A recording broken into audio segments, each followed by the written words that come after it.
streaming pro. Turtle Beach. Hear everything, say anything, defeat everyone. Plug and play with Xbox One, PS4, PC, or Mac.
Hey everybody, welcome back to E3. We've got a very special segment right now. This is Minecraft, but not the Minecraft you're used to. This is story mode. Guys, introduce yourselves and tell us what you do for Minecraft. How's it going? I'm Job. I work for Telltale Games, and I kind of work on everything. And here we have a lot of the team. The lead team, lead actor, actress, Yes. Kat Lead Faber. actors. I play female Jessie. Fantastic. And then I'm Eric Sturpey. I'm the lead writer of Minecraft Story Mode. And for those of you who are just catching up, we just announced Minecraft Story Mode Season 2, premiering July 11th. And we're here at E3 talking our hearts out about what we have coming up. Great. We actually have a quick video of it, so let's check that out and then we'll chat. Yeah. Now, if only our way out wasn't blocked by all those freaky soldiers. Perhaps they went away? I'm guessing no.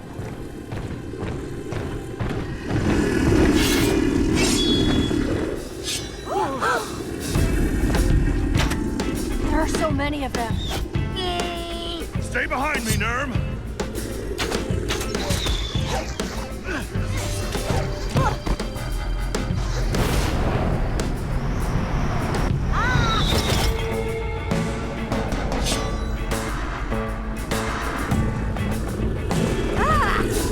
Worst statues ever. Oh, geez. Big hand. Very big. Think now might be a good time for that structure block? I don't know how it works. Try everything then. Now, please.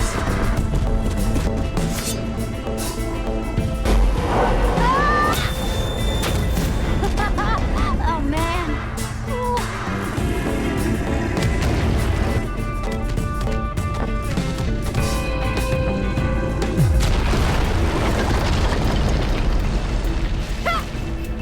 Hello, Jessie. It talks. Here they come.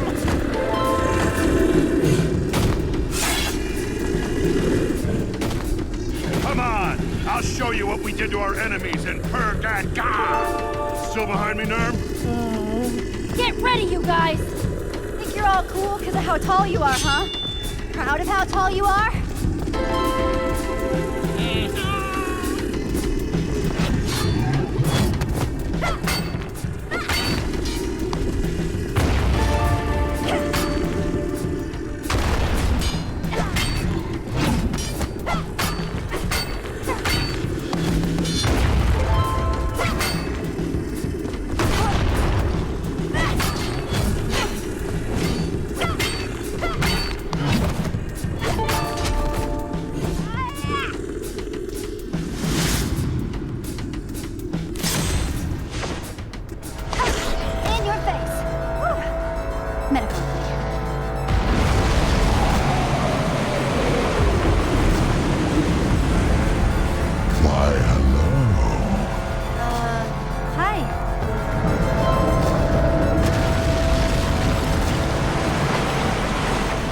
Whoa, too close. Stand still.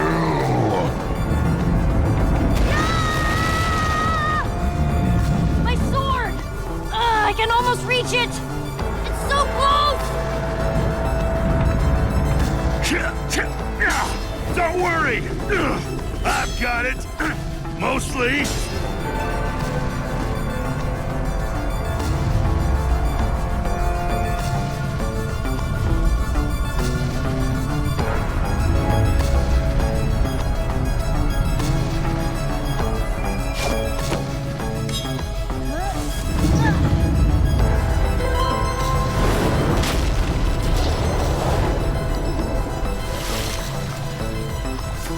Whoa, close call.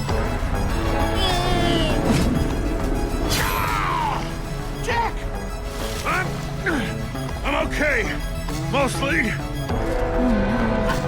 Jack, I'm so sorry. It's all right. Got my bad eye. That is such an intense story. I thought Minecraft, I mean, I know when I play Minecraft, I have intense stories, but you've really brought it to life in this incredible Telltale way. Yeah, I mean, this is, when we kicked off with season 1, we announced this thing in 2015, and, a lot of people know us from Walking Dead and Wolf Among Us, and they heard Telltale and Minecraft.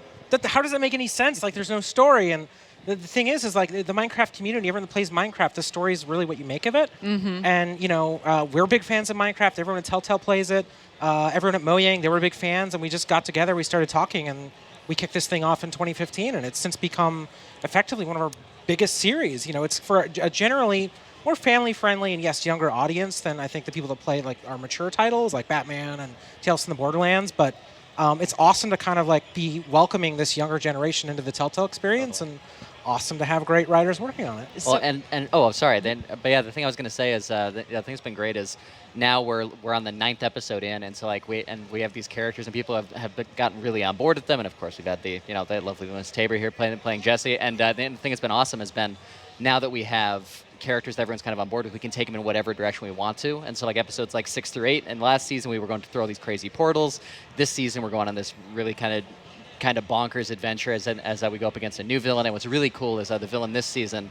Last season we had the Witherstorm, which was kind of just a big primal force of nature that just wanted to eat and consume everything. And this season we're going up against a villain known only as the Admin, who's definitely a much kind of smarter, more evil, more sinister, and he has kind of big plans for Jesse. I mean, when I hear admin, I think it's someone that's adminning the server that can actually like change and put in little codes and stuff. And you're staring at me. You're looking at me. I'm like, oh, I don't know. Never mind. I'm taking that back. I don't want to spoil anything. Someone with the power to do anything.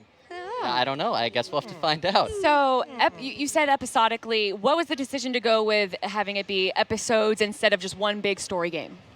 Joe, did you That's just kind of Telltale's MO. That's really just in our DNA. People have kind of been used to that format that we've had since 2012. And, Telltale's almost like a 14-year-old company now. And getting to that point where we can create pieces of content and develop live, that's kind of another specialty that we do. Like, we're finishing up this first episode of Season 2 right now. And while that's live and fans are playing it, we're going to hear feedback that could also feed back into Episode 2 of Season 2. Are you working on Episode 2 while 1 is still in development? Is it like, obviously the storyline you have to flesh out, but is it in development at the same time? There are always instances where story elements and characters and creative decisions that we make as Telltale will change based on the feedback that we're hearing from the community, but also the data that we get back. Like you just saw right now, there's that epic fight scene where you could choose to save, Petra or save, the new characters, and different things happen. After people play that and we see, oh, wow, 70% of people did this and only 30% of people did this, it kind of helps tailor and change the creative experience or the creative process that we have when we're developing, later episodes. Yeah, so as we're doing sessions, so I might be recording the next episode, but we'll come back in with Eric and there'll be new stuff that we've done that's changed based on information that they've gotten. So it's live and fun. Yeah, and there'll be times where we explaining in the booth, it'll be like, hey, so you remember that thing that we were talking about last time? We discovered that some people really loved it, some people really hated it. So we need to do 2 versions that kind of account for which way we want to go with that. I'm sure the amount of information that you're just trying to take in and keep it all straight must be pretty. I'm kind of like a nerd, so I like it. Like usually I'm like, yeah, tell me more. Like, I want to know why I'm doing what I'm doing. And so that's what makes it really fun. Well, Minecraft is such a blank slate, like you said. There's so much to fill in for each of these characters, these backstories, these motivations. How involved are you guys in fleshing out your characters? Well, I think at this point we've had such great writers that really understand the character, but definitely we might be in a session, and if there's a line that we'll both, it's usually funny, it'll be the same, both will be like, that doesn't feel very Jessie, so we'll change it on the fly, and the characters are really well developed, and they have such cool story arcs, like more than you would get in like all kinds of on-camera projects. Like we went from being, like kids in a building competition to saving the world. And now here we are. Now you're the mayor. Jesse's like the mayor of what's the town called? Beacon Town. Beacon Town. And there's this whole riff that Beacon Town has a rival. What is it? Rival Town? So it is the rival town, but it's the town of Champion City. Oh, Champion City. Which Yes. They have a whole beef with it, like the neighboring city. That's Or do they? or do they? It could be up to the character. Yeah, and I'm not sure if folks may have seen. There's a llama that's already been attracting a lot of attention in marketing materials and stuff like that. And Champion City is where that llama, may or may not originally come from. So it's that should be a fun thing right there. But she's no Reuben. Can I ride the llama? Everyone's already asking that, Eric. Can we ride the llama? Well, it's a weird thing because technically it's not a full-size llama. Sounds like it's going to be a no, and I don't think But I it's like feedback. that. It's feedback that It is maybe feedback. it can get worked on. Like Can I tell you something? I didn't know the llama was there, and I'm privileged enough to kind of usually be the first person to play this stuff. I remember at the studio that was my first question as soon as that llama Do I came get up. to ride the Eric, llama? when can I ride the llama? This is what happens when They're they don't give you first playthrough. I know. So No, Llamas go unridden. later episodes. Yeah, no, See what happens. We've still got 4 episodes ahead after this one. Yeah, it's true. Oh, so it's going to be a 5-episode season? Yep. Yeah. 5 What was season 1 was 8? Season 1 started as 5, and there's kind of like a 4-episode story arc to that. And the 5th episode kind of kicked off something called the Continuing Adventures. We had actually a lot of the big members of the Minecraft community on YouTube and on Twitch. Who do we have? Like Captain Sparkles and season 2, Stacy Plays and Stampy Cat return in episode 1. Very There could be cool. more big Minecraft community members showing up later in season 2. We will keep our lips sealed on that for now. It's this story that's continually developing, and just the philosophies of Minecraft and how that experience itself is so completely driven by the community itself really kind of married well with the Telltale experience and how we're creating these episodes and creating these stories and looking at the fans, looking at the feedback, and the fans become a part of the story that we're telling. And even the biggest members of the community are literally coming into the game itself. So, Do you feel that there was anything that you guys learned from season 1 that you wanted to make sure you focused on in season 2? I think one of the biggest things is it came through after everything where it's seeing all the fan art and stuff that the fans were creating, just seeing how much people really did care about those characters and how the characters looked at the world, how they acted with each other. And so I think that was the biggest thing for me, was just kind of trying to keep working on deepening those relationships and the friendships and just finding new ways to bounce those. we also heard a lot of feedback from fans that wanted some more crafting and wanted some more puzzles. Yep. Oh, especially when you think of Minecraft, right? Crafting. We had more stuff this time. we had a healthy amount of that in season 1, but this time deeper crafting elements. We have an awesome new crafting system that actually allows you to do just full on just placing blocks. And that's what I saw there. He Yeah. placed a block down, and then it had the 9 grids, and he was able to put the stone in the stick to create that. And so that's our standard crafting system. But we actually do have new things where it's say someone needs help with building something around town, and it's a lot of really cool new stuff. Wow, there's so much exciting about this game, guys. Thank you so much for expanding upon the Minecraft story universe. Thanks for having us. Thank you. For having us. Where can we get more info and follow online and make sure we grab follow this? us at telltale.com. Follow us on Twitter at Telltale Games, and if you're a Minecraft fan, keep following Mo Yang and at Minecraft, and I'm at Cat Tabor. At Cat Tabor, and I'm at and Sturpicus. keep it right here to Twitch, and maybe we'll be back on with more on Minecraft and more on everything Telltale. Great. Thank you guys so Thank much you. for coming. Thank you, for guys. hanging out. And guys, so much more from E3. Please stay in your seats.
create machines that make every experience more intense and real. With Intel Core processors so powerful, you can redefine reality. Because the best feature of a gaming machine is the power to make you forget it's there.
Play it on Xbox One. Welcome back to Twitch, my friends and family. This is E3 on Twitch, and I am here joined by our guest Ryan and my co-host Kelly. We're going to talk a little bit about Forza Motorsport 7, which we just saw a trailer for. We did. Tell us a little bit about who we just watched, first and foremost. Who is that driver? Well, you saw a lot in that trailer. Mm-hmm. You saw Dubai, which is our crown jewel track. We're really excited about that. You also saw a character we call Maria Rossi driving the 919 Porsche. Looked awesome. Thank So you. cool. Dubai, actually a place that I lived there for a little Really? while. Yeah, so it was cool to see it Cool. depicted that way. Why is Dubai the crown jewel track? Why was that the Well, location? every year we pick a track that we want to use as our sort of opening track, Mm-hmm. right? It's part of our initial experience. And this year we wanted to travel overseas and get out into the desert and provide our players with something new and something different. And Dubai was the perfect place for that. Cool. Well, we saw the trailer. I know a few. We saw Forza in the press conference. It was presented as just a big to-do, so many pieces of that. I want to talk first, before we get to some of the cool pieces, about why this Forza is new and different and upgraded. Tell me a little bit about what we're going to see, because what I see immediately when I look at that is realism. Absolutely. So is that what we're looking at here? Absolutely. I mean, Forza has always been about an authentic racing experience, realism, and what you saw there was Forza Motorsport 7 on display at 4K, Ultra HD, where every single pixel just comes alive. That means our cars, our tracks, our high dynamic range skies just come alive to create a greater sense of immersion. And that's really what Forza is all about, is immersion, authentic immersion. Oh, and when that trailer starts, I'm like, oh, this is a cutscene. It's got to be. And then you see in the bottom corner, like, actual game footage. That's insane. Why focus on hyper-realism over other games? Like, why do you think Forza leads hyper-realism over other driving games? Well, our fans tell us that they want a very realistic, authentic racing experience. And so, thanks to the power of the Xbox One, it is a monster. It gives us all of that capacity to create a really great, rich 4K experience. And so when you've got all that power and you've got the ability to achieve 4K realism and you're delivering for your fans, that's what the game's all about. And this is just on Xbox One? This is on Xbox One, Xbox One X, and PC. Oh, wow, PC. PC. It's a Play Anywhere title, right? So Play that means Anywhere. if I own a copy, I can play it on all those That's platforms. right. That's right. That's right. That's really cool. We've actually spent the last couple years listening to our community, and with the introduction of Forza Motorsport Apex and Forza Horizon 3, we've really learned a lot about what PC players want, and they really tell us three things. First, they tell us that they care about graphics. They want 4K graphics. They want high definition.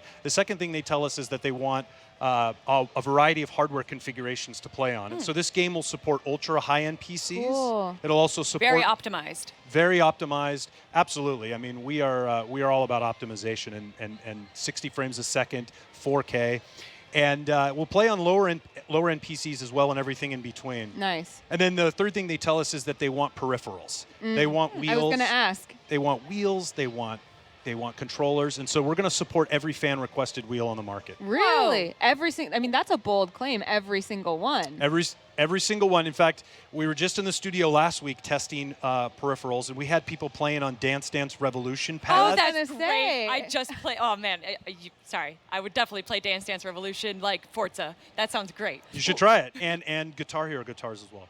Are you serious? I'm serious. Because we have a few streamers on Twitch that their thing is unconventional controllers. We actually had someone playing, what was it, Overwatch on bananas? Winston. They played Winston with bananas. Yeah. Like they electrodes plugged into the bananas, and he would squeeze them. And So I don't know if that's beyond, the realm of the possible, but that's so cool because when I used to play racing games as a kid, that was my thing. I had my little plastic wheel and so I would the arcade experience, Yeah. right? Well, we've got a that. sled on the show floor that's on hydraulics with a curved glass, Wow. beautiful curved glass 4K screen. It's got a steering wheel. It moves. It is very intense and fun. So go check it out. I will have to do that for sure. Besides aesthetic changes, what has been added on to Forza 7? Well, there's quite a bit. One of the things that you're going to notice right off the bat is that the driving experience has changed. And so, absolutely, we've put a lot of care into how the car feels. And so when you're barreling down the track at 200 miles an hour, you're going to notice the car starts to shake. You're going to see parts rattle. You're going to feel that intensity. Sounds turned up to 11. It gives you immersion. It gives you immersion. You're not just in a flat car that's going down a track. There's actually things affecting the ambiance around you. Absolutely. We've got new collision cameras. The driver moves with the physics of the car. It's that immersion. That's so cool. And you mentioned to me earlier, I think, that I can actually customize my driver as well as my car, right? So personalization has always been at the heart of Forza Motorsport. And we started with the livery editor, the ability to customize your car, drive avatars, and how drivers behave in the real world and in the game. Wait, what'd you call them? They're called drive avatars. So we capture how players race, and then those behaviors of how they race show up in the game. Really? It's an extra element of personalization. What does that mean? When you capture how they race? Well, if you and I are friends and you're driving, we're learning about how you drive. And if I'm playing and you're offline, I'll actually experience how you drive in the game. Whoa, cool. It is cool. And then in Forza Motorsport 7, we're introducing the ability to personalize your driver. Nice. So we're pulling the driver out of the car, and you'll have over 300 race suits to choose Wow. from to personalize your driver. And so you'll see those in pre-race, you'll see those in post-race, and you'll see them in the multiplayer lobbies as well. Wow, cool. So I can really kind of express myself as I'm being immersed. You can. Everything from vintage race suits to modern day race suits, and there's a whole bunch of extra pop culture inspired race suits as well. Wow, pop culture inspired. Can Pop you tell us culture. anything about them? I'm sure that they're Stay kind of tuned. secret. Okay. Stay tuned. That's awesome. Well, I would be remiss if I didn't mention, because like I said, the press conference really stuck with me. You guys unveiled an actual car, that special 911, We did. in honor of Forza Motorsport 7. Tell us a little bit about why you guys made that decision to do something that big as a collaboration. Well, it was a historic moment for us because we announced the 2018 Porsche 911 GT2 RS to the world on stage. So Porsche actually was a part of that, and we announced the car for the world at a video game conference here at E3. Wow. So there's the significance of that. Yeah, right? yeah. But it's really at the heart of why we did that is we want to bring people who are passionate about cars into the Forza community, and we want the Forza community to experience the real world of automotive culture. And so it's marrying those two is really what we do and why we do it. I liked that so much because it made, to me, so real the connection between, on Twitch we talk a lot about fandom, right? Things that we're just fans of. And I feel like car fandom, such as it were, was really fed by this new car that was a release, if you will. And kind of the idea, it made it more real to me that, oh, okay, if I like that, I can experience that in the game. And That's right. I loved the blending of fandoms we have here that, you know, if you're into something, you can experience it through a video game. I think that's why we all like video games so much. What are the options for multiplayer? Is there a tournament mode? Is there a bracket mode? Like, what's going on? Yeah, so there's quite a bit that's changing with multiplayer. First, we're introducing leagues, and so they're based on seasons, and so you'll play. Great. And how does ranking work for that? Ranking is based on points, and you'll get put into a band, and we ensure that you're playing with people that are similar in skill. So there's actual matchmaking. There's absolutely actual. And I'm just matchmaking. going to use regular esports, but it's like, you know, bronze, silver, gold, and then you have like a Masters League for the top 1% of the players. It's very similar that you can compete, and you'll be ranked, and you'll be put in these bands, and you can if you play Forza Motorsport and you're great, you definitely can work your way up to competing on the stage for our esports trophies. How is that? What's the esports plan for Forza 7? Well, the 85th annual Le Mans is coming up, and for the first time, we're actually going to be crowning a champion of the Forza RC great. Racing Championship. Yep. Were you guys like in communications with them saying like, you know, we're coming out with Forza 7, we really want to be able to integrate real life racing with gaming racing? We're partnering with Le Mans to allow players to experience Forza RC at Le Mans, and we will crown a champion at the 85th Le Mans. That is so cool. So if someone has that in mind as a goal, where should they start? I know you can come play on the show floor. Where can people stay in touch with the game? Tell us more about where we can find. Well, absolutely. You can play today in Forza Motorsport 6. And Yeah. you can pre-order the game actually today as of this morning. It Oh, will be really? available October 3rd. Awesome. Okay. And then you have playable on the show floor, is that We right? absolutely do. Okay, awesome. So people can come down there. And then is there any social media website people should check out if they want to learn more and see more about Forza Motorsport 7? Sure. You can go to xbox.com, of course. You can also go to Forza Motorsport Net, which is our website and community page. Nice. Awesome. Well, thank you so much for your time, Ryan. This Thank has been you. an absolute pleasure. Can't wait to try that out. I'm definitely going to have to come to that booth and try that. What did you call it? A sled? It is a sled. A sled. I'm going to try it. There's That's two of awesome. them. Okay, Kelly and I, we can go head to head. That Yeah. sounds awesome. Thank you guys so much. You don't go anywhere because we have plenty more E3 on Twitch coming your way after this.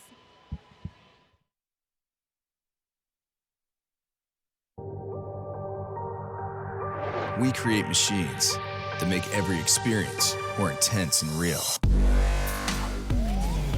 With Intel Core processors so powerful, you can redefine reality. Because the best feature of a gaming machine is the power to make you forget it's there.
a couple things you should know about Twitch Prime.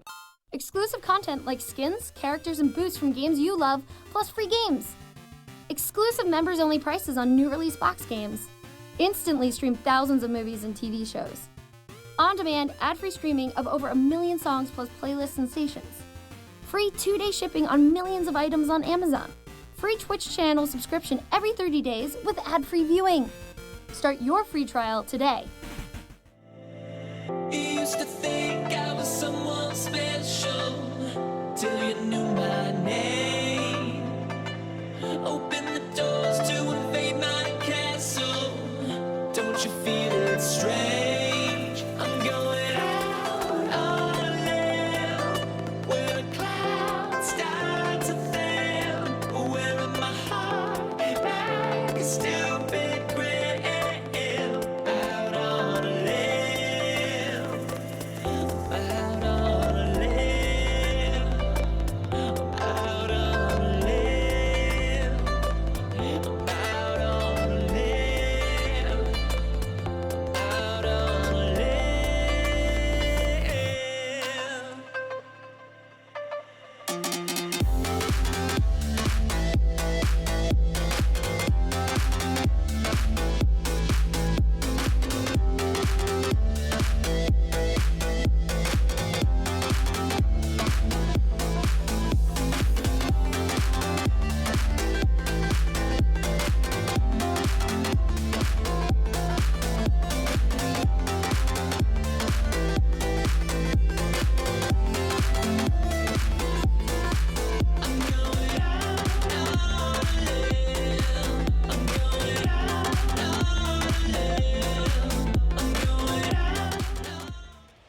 Hello and welcome back, friends, to E3 on Twitch. I'm joined this time on the stage by my co-host Swifter, and we have a very special guest here to talk to us about Windows 10 gaming, which I know a lot of you at home are going to be really excited about, as I know I'm speaking to quite a few PC gamers. Tell us a little bit about yourself, what you do. So I'm Kevin. I'm with the Xbox team at Microsoft, which people don't typically associate with PC gaming. Right. But Xbox thinks about gaming from Microsoft all up. And Yeah. so I get the good fortune of being on a PC gaming team inside Xbox, and we work to make sure that we're making awesome experiences for PC gamers. That sounds like a lot of fun. Did you come to that through being a PC gamer yourself? Oh yeah, I've been a PC gamer for 20 plus years. Yeah. And you know, that's where it's amazing. Even when you talk to a lot of the console developers, they're like, my first experience was PC. And they all remember like, oh, when I played Bard's Tale or when I played, you know, some classic PC game. So what does that mean that you're working on here at E3? What are your primary focuses? So, you know, there's a lot of news going on at E3, but we at Xbox and at Microsoft announced a bunch of great new PC games coming. And we had a big press conference, as you know, a couple days ago. Right. We were also at the PC Gaming Show yesterday, and my Right. team and I were there. And we talk about all the great, most people don't know that there's a ton of PC gamers inside Microsoft. Hundreds of people inside the studios that are making PC games because they love PC games and making games that are built for the PC with things like, you know, 4K support, with unlocked frame rate. You know, I know the Forza team was just up here. Right. They're making amazing games. We announced a PC exclusive yesterday, so we're going to bring back, it's the 20th anniversary of Age of Empires this year. Oh, awesome. So we announced the Age Definitive Edition. So that's completely redone. It's in 4K. They reorchestrated the soundtrack. It's like a love letter. All out. And you couldn't even play that game for, you know, how many years? It's never been released Right. digitally. You had to have a CD-ROM. Totally. So it's amazing. Wow, that's so. If people are interested in that, where can they find out more specifically about that or get their hands on it? Do we know? So we the beta signups are going on now, so you can go to ageofempires.com today and sign up to get in the beta.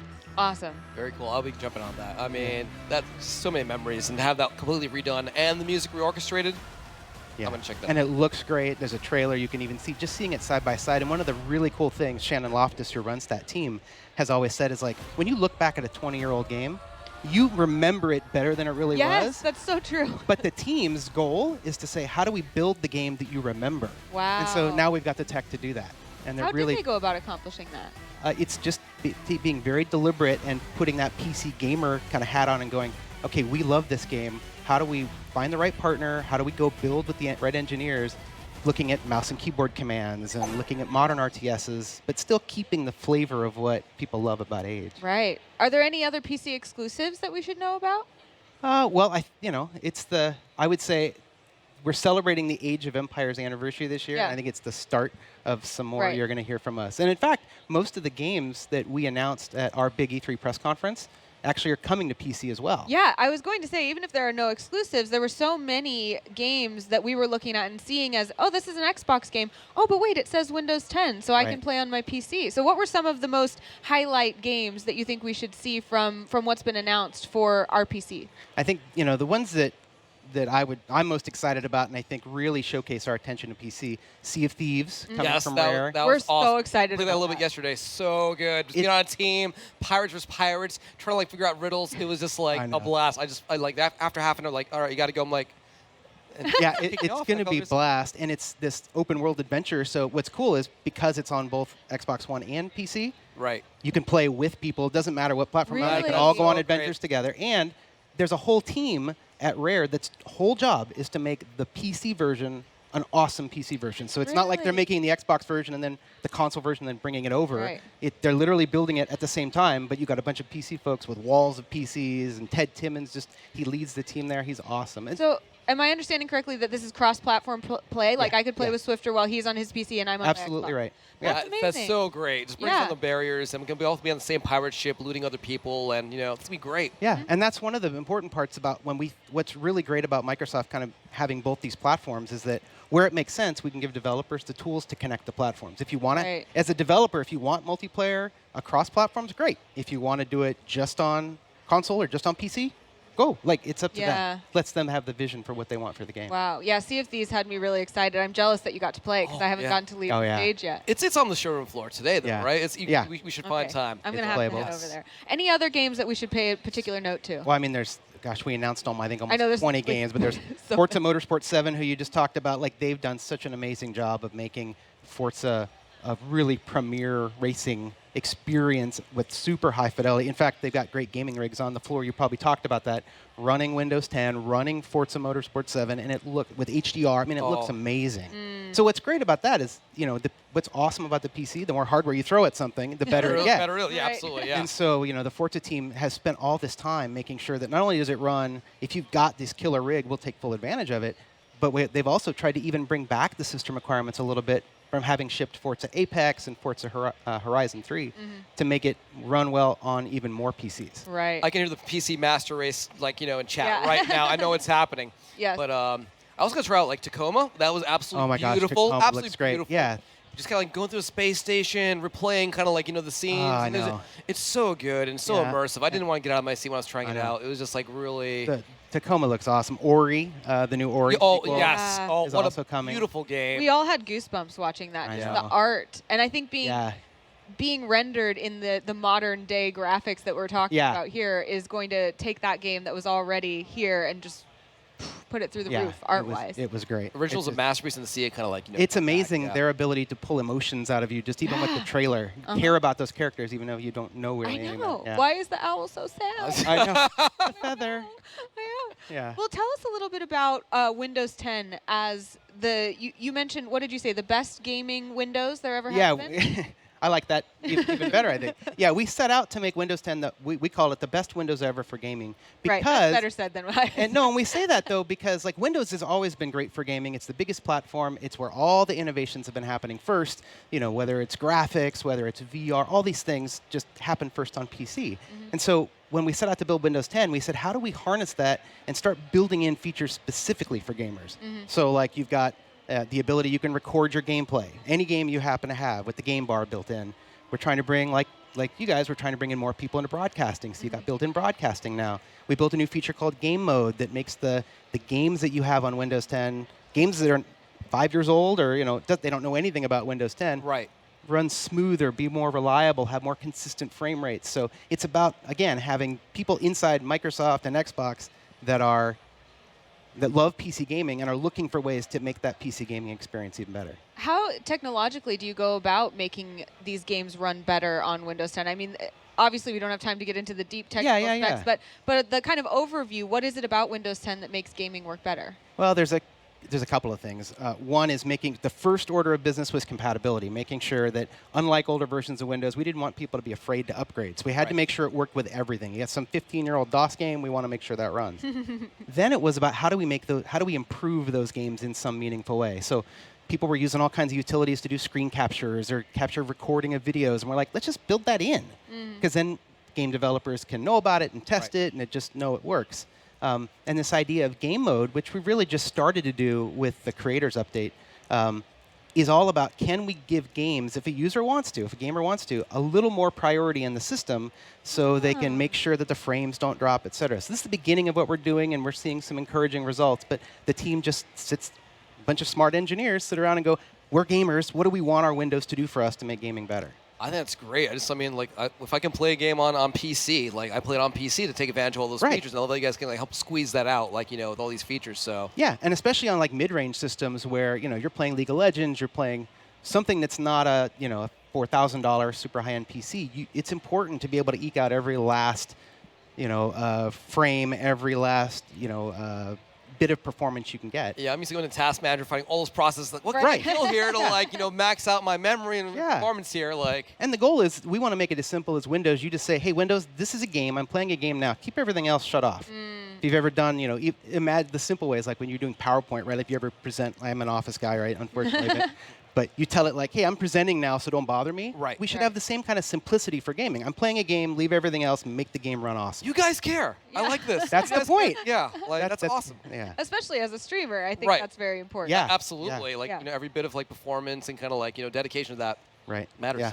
Well, I know that Windows 10 is kind of all over the show floor, but where should people go to experience Windows 10 for gaming here at E3? So we've got a bunch of great games that we've announced running on Windows 10 at our booth. So come check out the Xbox booth. Great. Awesome. Well, thank you so much for being here. Really appreciate your time. Yeah. And guys, don't go anywhere because we have plenty more gaming coming right at you from E3 on Twitch right after this.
In one day, my PC goes through a lot. My computers need to be very good because I'm very demanding with them. I always have multiple programs running. I have my Spotify open. I have my video game open, which is obviously Counter-Strike. With the i7s and the new generations of computers, you can multitask, you can do a bunch of things. When I compete in tournaments and the whole world is watching, I really need to have the best performances and just the best tools for me to be able to succeed. With Turtle Beach's new plug-and-play stream mic, you'll sound great no matter what you say. Never do that!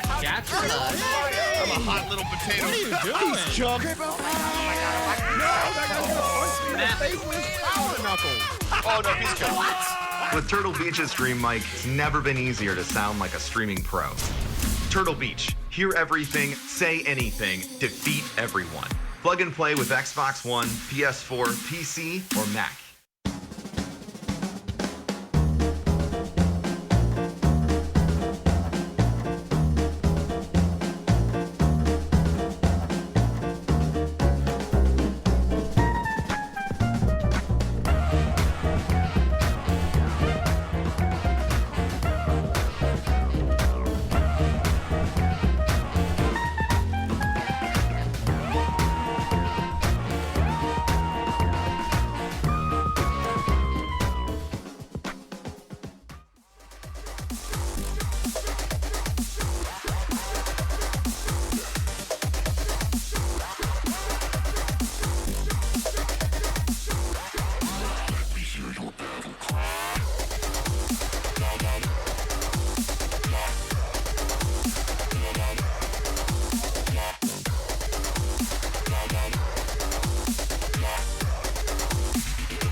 Come on!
Wormy grumble.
Welcome back, Twitch friends and family, to E3 on Twitch. I'm Anna Prosser Robinson, joined on the stage now by John Carnage, my Trying to get fellow comfortable. host here. Yeah, hey, what's up? Get comfy, John. I'm trying. I'm We've just got- these long legs. We've got some games to talk about. We've got Paul and Dan here to talk to us now about Super Lucky's Tale. Hi.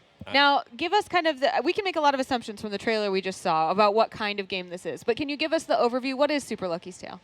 Super Lucky's Tale is your beloved mascot platformer launching for Xbox later this year. So Dan can probably tell you a little bit about the story. He's the game's director. Sure. So in the story of Super Lucky's Tale, we have Lucky setting off on an adventure that's all triggered by Jinx, the evil bad kitty who has taken, wants to You saw him take at the the end of book. that trailer. Yeah, he wants to take the Book of the Ages, which is a book that contains all these different worlds that Lucky will journey through, and he wants to write his own stories and maybe tear some out. Oh. And so Lucky has to stop him, but along the way, maybe Lucky will learn a little bit more about who he truly is. About who Lucky truly is. Okay, so does he not know who he is? Is there mysterious circumstances in his past? Exactly. He's going to be referred to as a guardian, but he doesn't really know what that means quite yet. Gotcha. Okay, that sounds fun. So tell us, I mean, there's so many directions we can take this, because I love hearing the lore and the story. That's what draws us in. But also we want to know a little bit about the mechanics of the game. So you said mascot platformer. Yeah. What kind of experiences are we going to have in this world from a gameplay kind of mechanics perspective? Yeah, so Lucky's Tale,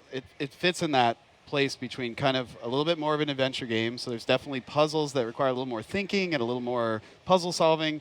And then, of course, it has all the things that you would want in a game like this. So it's got all the coins that you could possibly ever want to collect, tons of secrets and great moves that Lucky has in the game. It's just a good wrapper. Like this character action platforming game is a perfect wrapper. You can do a lot of different types of experiences. So yeah, there is a little puzzle solving, but we want to, while you're exploring, we want to give you breaks. So here's your chance to puzzle out something. Here's your chance to fight in an arena. Here's your chance to play a mini game. Here's your chance to have your jumping We've been calling it a playground platformer. Oh, It's okay. because we just love those games where every one of the levels that you experience is almost like a unique ride that you go on. Right. You know, and you never know exactly what you're going to expect. So there's some levels that kind of, and you saw in the demo, they're more traditional kind of platforming levels, and you got to get all the collectibles, gather all the coins. But then there's mini games and boss battles and stuff that really throw that formula and change it up and give you completely different experiences that you wouldn't necessarily expect from a platformer. We're familiar with kind of the platformer world. But tell me a little bit about what I'll experience once I go into a level. I assume that every stage kind of has a beginning and an end. Does it have a linear path that I follow? Can I come in and out of every level? That's kind of what I was talking about. So some of them are that traditional, like, okay, you're going to start at the beginning, you got to make your way, get all the collectibles, and get to the very end of the level and jump back in the book.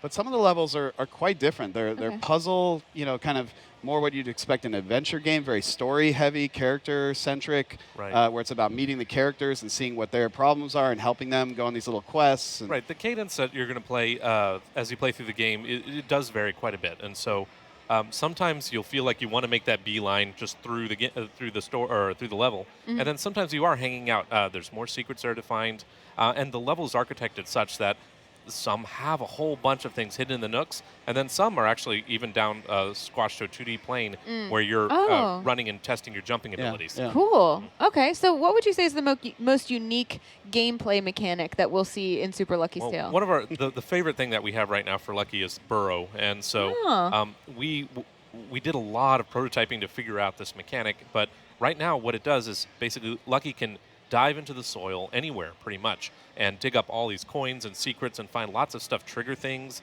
get under walls, there's a lot of things he can do under the soil. So in some ways, there's like 2 layers of this game. There's everything that's above, and then there's this whole secret layer below. And not only is it fun to like dig up things, but we also wanted to work on this mechanic as being just a better movement modifier. Yeah, that's the great thing about Burrow. It's like even in games where it's not necessarily a central mechanic, like think about Zelda, right? And you're normally running, but Link has this roll that he'll do, and you just end up doing that all the time because it just feels good to be in the flow of it. That's how this Burrow move is. Like, it's better than running, and you just want to dive in and you just time it. And you can move a little bit faster by doing this than just running. And of course, as Dan said, there's lots of secrets and things to uncover. But it's really just so enjoyable to get into the flow of it. That Like you a dolphin, just going in and out of the soil. And we give you a Ah. little bit of a speed boost every time you do. Yeah. So you like plunge in, go really fast, and then kind of slow down a little bit. But then if you let go and go back in, you get that boost again. And then if you unearth a coin while you're under the ground, you get a little bit of boost. So And it's got rhythm, and I think that's important for a game like this. Is to get that feeling with the controller that just feels good in your hands. Cool. We were just talking before we went live about kind of who's here, a lot of hardcore gamers. But also a lot of people are watching that are looking for a casual experience. So tell us a little bit about what the play experience you think might be like for someone who's a hardcore gamer versus a casual gamer. Are they going to want to play this to sit back and relax? Are they going to want to play it with a friend?